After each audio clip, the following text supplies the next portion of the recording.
Hello everyone, स्वागत है आपके अपने चैनल पर। तो आज की क्लास में हम लोग करने जा रहे हैं त्रिभुज का क्षेत्रफल। निर्देशांक त्रिभुज के 3 शेड्स का निर्देशांक दिया हुआ उसका क्षेत्रफल निकालना सीखेंगे आज की क्लास में। ठीक है, मतलब इससे पहले जस्ट पहले वाले क्लास में हम लोग कर चुके थे विभाजन सूत्र, और उससे पहले वाले क्लास में हम लोग कर चुके थे निर्देशांक ज्यामिति का दूरी सूत्र। मतलब 2 तरीके का फार्मूला का यूज़ करके हम लोग सवाल किए थे। आज की क्लास में हम लोग करेंगे त्रिभुज का क्षेत्रफल और उससे संबंधित जो सवाल होगा उसके बारे में डिस्कशन करेंगे। ठीक है,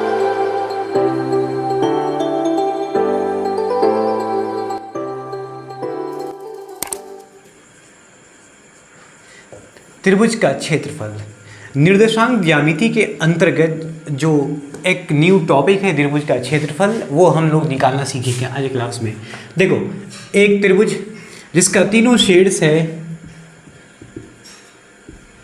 x1 y1, ठीक है, दूसरा शेड्स x2 y2, तीसरा x3 y3। इस तीनों शीट्स से बनने वाले त्रिभुज का क्षेत्रफल क्या होगा वो बताना है। ठीक है, इसके लिए एक फार्मूला याद रखना है, त्रिभुज का क्षेत्रफल। त्रिभुज का क्षेत्रफल के फार्मूला याद करिएगा। देखो, शॉर्ट में बता रहा हूँ, पहले 1/2 into x into y minus y, short trick से याद कर सकते हो आप। X into y minus y plus x into y minus y plus x into y minus y, ये हो गया। ठीक है, अब क्या होता है कि जो इसका ऑर्डर होता है उसको हम लोग फॉलो करेंगे। यहाँ 1 पहले वाले के लिए 1, दूसरे वाले के लिए होगा यहाँ x2, तीसरे वाले के लिए हो जाएगा यहाँ x3। ठीक है, सिंपल है, x1 x2 x3। अब 1 के बाद होता है आपका क्या 2, तो यहाँ हो जाएगा कितना 3। 2 के बाद क्या होगा 3। 1 के इसके लिए क्या होता है 1 के बाद 2 यूज़ करेंगे, 2 के बाद 3 यूज़ करेंगे एंड 3 के बाद 4 होता है। लेकिन इसके लिए क्या, फिर वो चीज़ फिर रिपीट करेगा, मतलब 3 के बाद आपका 1 आ जाएगा। ठीक है, तो यहाँ हो जाएगा 3 के बाद 1, 3 के बाद फिर 1 एंड 1 के बाद क्या हो जाएगा आपका 2। ठीक है, तो ये बन जाएगा फार्मूला त्रिभुज का क्षेत्रफल 1/2 into x1 into y2 minus y3 plus x2 into y3 minus y1 plus x3 into y1 minus y2। फिर से मैं लिख के दिखाता हूँ। ठीक है, क्या होता है देखो, 1/2 x1 y 1 के बाद हो जाएगा 2 माइनस 1/3 अब plus minus 1 minus y3 x2 1 के बाद क्या होगा 2। अब जब 2 आ गया तो 3 आएगा, तो अंदर में ब्रैकेट के अंदर में y का कोऑर्डिनेट लेना है और x ब्रैकेट से बाहर x का कोऑर्डिनेट लेना है। तो 2 के बाद 3 और 3 के बाद क्या हो गया आपका 1। ठीक है, वो रिपीट होगा साइकिल, इसीलिए 3 के बाद 1 होता है। फिर क्या होगा x3, 3 के बाद हो जाएगा 1 एंड 1 के बाद हो जाएगा आपका 2। ये बन गया फार्मूला। ठीक है, याद रखिएगा, ये सिंपल एक शॉर्ट ट्रिक से बना सकते हैं। x ब्रैकेट के अंदर में y का कोऑर्डिनेट लिखना है माइनस के साथ, अब ब्रैकेट से बाहर x लिखना है। 1 2 3, अब यहाँ 1 आया तो 2 आएगा, फिर 3 आएगा, 2 के बाद 3, 3 के बाद फिर साइकिल रोटेट करेगा, क्योंकि त्रिभुज में 3 शेड्स होते हैं, 1 2 3, फिर 1 आ जाएगा, उसके बाद 3 के बाद 1 फिर 2 हो जाएगा। ठीक है, इस तरह से आप याद कर सकते हो। अब इसमें एक बात समझना है आपको, क्या होगा इसमें कि जब त्रिभुज का क्षेत्रफल समरेखी की बात करते हैं, है ना, ये हो गया आपका त्रिभुज का क्षेत्रफल। ठीक है, संरेखी की बात करते हैं, 3 शेड्स ए बी सी से बनने वाला 3 शेड्स, ये तीनों शेड्स से जो बनने वाला त्रिभुज, अगर तीनों शेड्स, तीनों पॉइंट, तीनों बिंदु, point A, point B, point C, तीनों बिंदु अगर एक लाइन में आएगा, एक लीनियर में आ जाएगा, उसको बोलेंगे संरेखी बिंदु। ठीक है, वो क्या होता है संरेखी बिंदु। तो अब यहाँ पर ए बी सी संरेखी कब होगा, जब बी आपका यहाँ और यहाँ बी और सी यहाँ है, जब ए उठकर यहाँ आ जाएगा, इस पॉइंट पे अगर ए आ जाएगा, देखो ऐसे आ सकता है। पहले अभी क्या है, त्रिभुज का क्षेत्रफल कुछ ना कुछ होगा। सपोज मान लो त्रिभुज का क्षेत्रफल 100 वर्ग मात्रक होगा। ठीक है, जब ये पॉइंट ए उठकर आपका अगर इस पॉइंट पे आ गया, यहाँ आ गया है, तो इसका मतलब क्षेत्रफल कुछ कम हुआ होगा। फिर यही क्षेत्रफल यहाँ आया है तो क्षेत्रफल और कम हुआ होगा, यहाँ आया तो और कम हो गया होगा क्षेत्रफल, लेकिन अभी भी कुछ ना कुछ होगा। लेकिन यही ए पॉइंट इस लाइन पे आ जाएगा तो क्षेत्रफल हो गया 0, क्षेत्रफल खत्म हो जाएगा। तो मतलब ये समझ में आया कि जब ए इस लाइन पे आ गया BC के, या हम कह सकते हैं AC के लाइन पे B आ गया या AB के लाइन पे C आ गया, इस टाइम पे वो क्या होगा, क्षेत्रफल त्रिभुज का 0 हो जाएगा। तो वो तीनों बिंदु क्या होगा, एक समरेखी कहलाएगा। तो समरेखी होने का शर्त क्या होता है कि दिए गए त्रिभुज से बनने वाले शीर्ष जो है, शीर्ष से बनने वाले त्रिभुज का क्षेत्रफल अगर 0 हो तो इसका मतलब वो तीनों बिंदु क्या होगा, समरेखी होगा। ठीक है, देखो यहाँ देखना आपको क्या कि तीन बिंदु ABC समरेखीय होगा। ठीक है, त्रिभुज का तीनों शीर्ष, तीन बिंदु A, B और C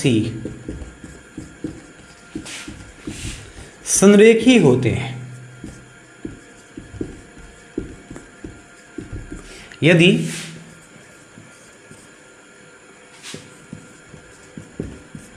तीनों शीर्ष A, B और C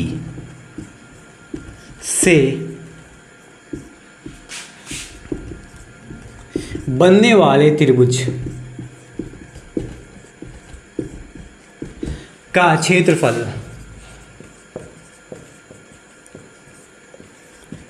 शून्य हो। बनने वाले त्रिभुज का क्षेत्रफल अगर 0 है तो इसका मतलब तीनों बिंदु क्या होगा, समरेखीय होगा। ठीक है, यहाँ देखो दिए गए त्रिभुज ABC, अब इसका क्षेत्रफल क्या होगा, तो 1/2 into x1 into y2 minus y3 plus x2 into y2 3 minus y1 plus x3 into 3 के बाद हो जाएगा 1 माइनस 1 के बाद 2 y1 माइनस y2। अगर इसका क्षेत्रफल, त्रिभुज का क्षेत्रफल 0 है तो तीन बिंदु समरेखीय होगा। समरेखीय होने का शर्त यही होता है। ठीक है, चलो मैं एक सवाल करके आपको समझाता हूँ कि सबसे पहले हम त्रिभुज का क्षेत्रफल निकालते हैं, उसका समरेखीय होने के लिए बताते हैं। ठीक है, तो क्वेश्चन में लिखा हुआ है उस त्रिभुज का क्षेत्रफल ज्ञात करें जिसके शीर्ष 2, 3, -1, 0 और 2, -4 दिया हुआ है। ठीक है, अब हम क्या करेंगे, एक त्रिभुज बनाना है, उसके तीनों शीर्ष को दिखाना है, फिर क्षेत्रफल के लिए फॉर्मूला यूज़ करना है, फिर क्षेत्रफल निकालना है। एक त्रिभुज, इसका नाम रख देते हैं ABC, जिसके लिए तीनों शीर्ष दे रखा है क्या, 2 + 3 -1 0 और तीसरा है 2 -4। ठीक है, तीनों निर्देशांक को, तीनों के शीर्ष को मान लेते हैं, x1 y1, x2 y2, x3 y3।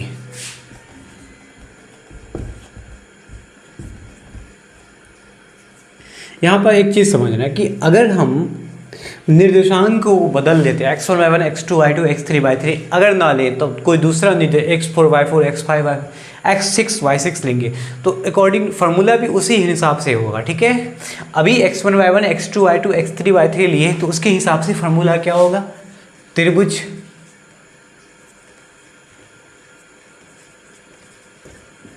ABC का क्षेत्रफल, उसके लिए फार्मूला निकालना, वो क्या होगा, तो 1/2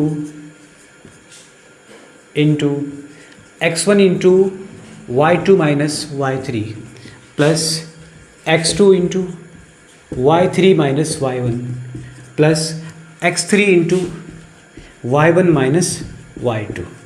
ठीक है, ये फार्मूला हो जाएगा। अब क्या करना है, 1/2 x1 y, x2 y2, y1 y3 x3 इन सब का मान रखना है।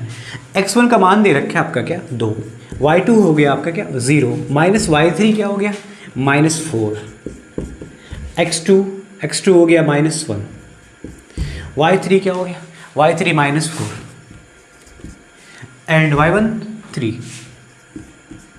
प्लस x3 हो गया 2, y1 हो गया क्या 3 माइनस y2 0 ब्रैकेट बंद। ठीक है, दिए गए मान को हमने अकॉर्डिंग फार्मूला में पुट कर दिया। अब इसकी वैल्यू निकालते हैं, 1/2 फर्स्ट स्टेप में क्या होगा, साइन को चेंज करना है, 0 माइनस से माइनस हो जाएगा आपका प्लस देखो यहाँ 1 के लिए माइनस भी है प्लस, दोनों साइन है तो प्लस माइनस गुना होकर 1 आ गया, -4 -3 दोनों मिल कर क्या हो गया -7, 2 इंटू 3 माइनस 0 3 हो गया, ठीक है।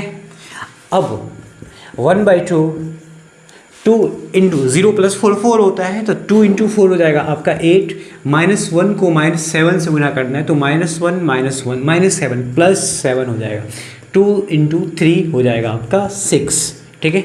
अब सबको हमें जोड़ना है तो हो जाएगा 1/2 इंटू 8 7 15 में 6 21/2 आ गया, 21/2 ये हो गया आपका आंसर। चूँकि क्षेत्रफल है तो वर्ग मात्रक होगा,